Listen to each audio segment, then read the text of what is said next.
মানুষ ক্রিয়েট করতে চায়, ওই ঝড়কে আমরা হিমালয়ের মতো ছাতা দিয়ে প্রতিহত করবো ইনশাআল্লাহ। ধানের শীষ জিতলে জিতে যাবে বাংলাদেশ, ধানের শীষ জিতলে জিতে যাবে তারেক রহমান, ধানের শীষ জিতলে জিতে যাবে গণতন্ত্র। আমরা চাই সকলে মিলে একসাথে দাদার সাথে কাজ করার জন্য। আপনারা তো তাই বলেছেন নাকি?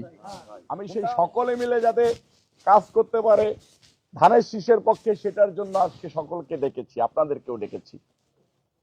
আমাদের অস্তিত্ব ধানের শীষ।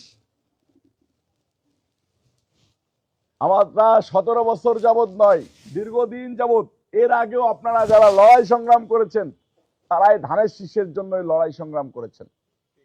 ধানের শীষ জিতলে জিতে যাবে বাংলাদেশ, ধানের শীষ জিতলে জিতে যাবে তারেক রহমান, ধানের শীষ জিতলে জিতে যাবে গণতন্ত্র। আপনাদের কাছে আমার অনুরোধ, প্রার্থী নয়, প্রার্থী আপনার পছন্দ হতে পারে, নাও হতে পারে, ধানের শীষকে আপনার অপছন্দ হওয়ার কোনো সুযোগ নেই। আছে? আপনারা ধানের শীষের পক্ষে থাকবেন, প্রার্থীর দিকে তাকানোর দরকার নেই।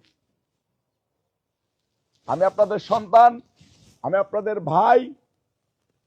আমি এইবার মনোনয়ন চেয়েছিলাম, পার্টি আমাকে মনোনয়ন দেয় নাই, যোগ্য মনে করে নাই, দেয় নাই। আমার কোনো আফসোস নেই। আমার নেতা বিএনপির ভারপ্রাপ্ত চেয়ারম্যান জনাব তারেক রহমান সাহেব দেশের প্রধানমন্ত্রী হলে আমার চলবে, আমার এমপি হওয়া লাগবে না ইনশাল্লাহ। আপনাদেরকে দেখার জন্য, আপনাদের দেখভাল করার জন্য, ধানের শীষকে বাঁচায় রাখার জন্য, ধানের শীষের শিকড় বাঁচায় রাখার জন্য বিএনপির ভারপ্রাপ্ত চেয়ারম্যান জনাব তারেক রহমান সাহেব যদি এদেশের প্রধানমন্ত্রী হয়, আপনাদেরকে রবিউল ইসলাম নয়নী দেখে রাখতে পারবে। কারোর কাছে যাওয়া লাগবে না, কারোর কাছে যাওয়া লাগবে না। আমার জীবন কয়বার মৃত্যুর মুখ থেকে ফিরে এসেছে আপনারা জানেন। আমি গুলিবিদ্ধ হয়ে মৃত ভেবে মানুষ আমাকে ফেলে রেখে চলে গেছে, এরপরেও বেঁচে এসেছি। আমার জীবনের শেষ দিন পর্যন্ত আমি আপনাদের সাথে থাকবো থাকবো থাকবো, এটা কথা দিছি, এটা কথা দিলাম। আমার জীবন চলে যাবে কিন্তু আপনাদের ক্ষতি হবে সেই পর্যন্ত আমি যেতে দেব না, যতক্ষণ পর্যন্ত আমি বেঁচে আছি। আমার যতটুকু আছে ততটুকু নিয়ে আমি সর্বোচ্চ ভাবে লড়াই করে যাব। আপনারা আমার শক্তি, আপনারাই আমার বল। আপনারাই থাকলে আমি নয়ন থাকবো, আপনারা না থাকলে আমি থাকবো না। আমি আমার প্রয়োজন আপনাদেরকে বাঁচিয়ে রাখবো ইনশাল্লাহ। আপনাদের কাছে আমার একটাই অনুরোধ, আপনারা সকলে মিলে ঐক্যবদ্ধ থাকবেন, বিশৃঙ্খলিত হবেন না।